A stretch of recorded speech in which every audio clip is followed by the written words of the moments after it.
अस्सलाम वालेकुम व रहमतुल्लाह।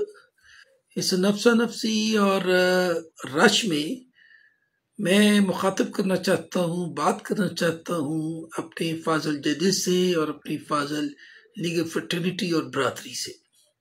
पहले गुजारिश ये है कि एक दफ़ा का जिक्र है कि 1986 की जून में किसी अलिफ का किसी बे के साथ किसी जायदाद के बारे में एग्रीमेंट हो गया और 2 महीने का वक्त जो है वो तय हो गया कि आप 2 महीने में बकाया रकम जो है वो अदा करेंगे और सौदा फाइनल कंक्लूड हो के तो बार्गेन जो है ये रजिस्टर्ड डीड में ट्रांसफ़र हो जाए।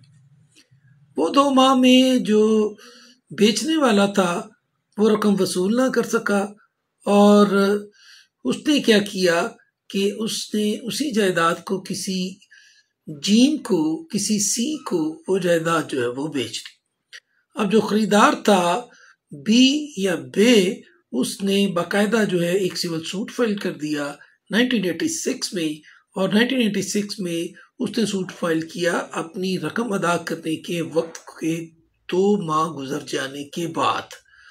उसके बाद वाक़यात चलते रहे और वो दावा जो है वो फाजल सिविल जज साहब ने डिसमिस किया ये कह के कि आपने विलिंगनेस, रेडीनेस और एबिलिटी शो नहीं की।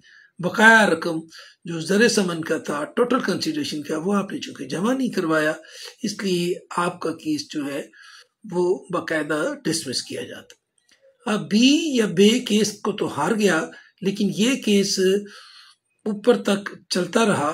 2 दफ़ा इसमें मुद्दई हारा, 2 दफ़ा मुद्दई जीता और finally 2021 supreme court monthly review page 1241 पे ये केस रिपोर्ट हुआ, जिसमें हिज लॉर्डशिप मिस्टर जस्टिस काजी फैजी सर ने कहा कि सिविल जज ने ये बिल्कुल दुरुस्त कहा था कि जी ये फैसला जो है बरकरार रखा जाता है कि जी आपने बकाया रकम चूँकि जमा नहीं करवाई इसलिए आपका कोई स्टांस नहीं है, तो दुरुस्त तौर पे बेचने वाले ने आपकी ये जो कंसिडरेशन है उसको बकाया वसूल ना करके किसी और को बेच दिया। अब इस सारे प्रोसेस में 30 जमा 4 34 साल लगे और 34 साल किस बात को लगे कि मुद्दई को, खरीदार को ये बताया गया कि जी आप इस प्रॉपर्टी को खरीद नहीं सकते, फाइनल डील हो नहीं सकती और आपका केस बनता नहीं। यानी किसी को ये बताना हो अगर फाजल सुप्रीम कोर्ट तक कि ये आपका केस बनता है या नहीं बनता, तो कम से कम 34 साल जो हमारे सिस्टम में लगते हैं। अब राना आसिफ साहब के इशू की तरफ आ जाते हैं। नॉन स्टॉप स्ट्राइक्स चल रही हैं। वो कोर्ट जो यहाँ पे मौजूद थी, his lordship mister justice Malik Shahzad sahab, वो किसी पिंडी बेंच वगैरह में भेज दिए गए हैं और यहाँ पे वो डिस्प्यूट जो है वो एज इट इज़ मौजूद है और हर जगह पे स्ट्राइक है लोअर कोर्ट्स में और फाजल हाई कोर्ट जहाँ पे ये इशू क्रिएट हुआ है वहाँ पे कोई किसी किस्म की स्ट्राइक जो है वो ऑब्जर्व नहीं हो रही। अब इस स्ट्राइक से हमने क्या निकालना है? अब कंटेम्प्ट ऑफ लॉ को अटैक करें, किसी और लॉ को अटैक करें, स्टैच्यूट की पैदावार है, वकला पंजाब बार काउंसिल एक्ट एक स्टैच्यूट की पैदावार है, कॉन्स्टिट्यूशनल कोर्ट्स हैं, हाई कोर्ट्स और सुप्रीम कोर्ट, और कंटेम्प्ट ऑफ कोर्ट का जो लॉ है वो भी एक स्टैच्यूट की पैदावार है।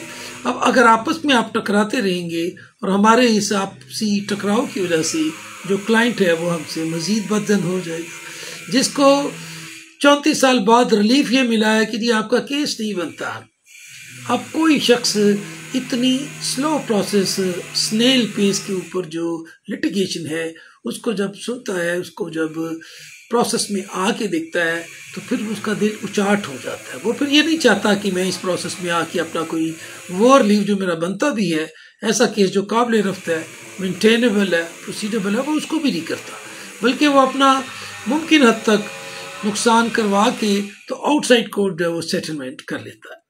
अगर हम एक बेटर मिसाल कायम करेंगे 1986 के केस को 2021 SCM और 1241 में आके पेज नंबर पे डिसाइड करेंगे तो नेचुरली मुआशरा जो है वो आपस में दोस्तों गिरबां तो होगा, ये मैटर जो है वो सिविल नेचर का क्रिमिनल नेचर में चेंज हो जाएगा।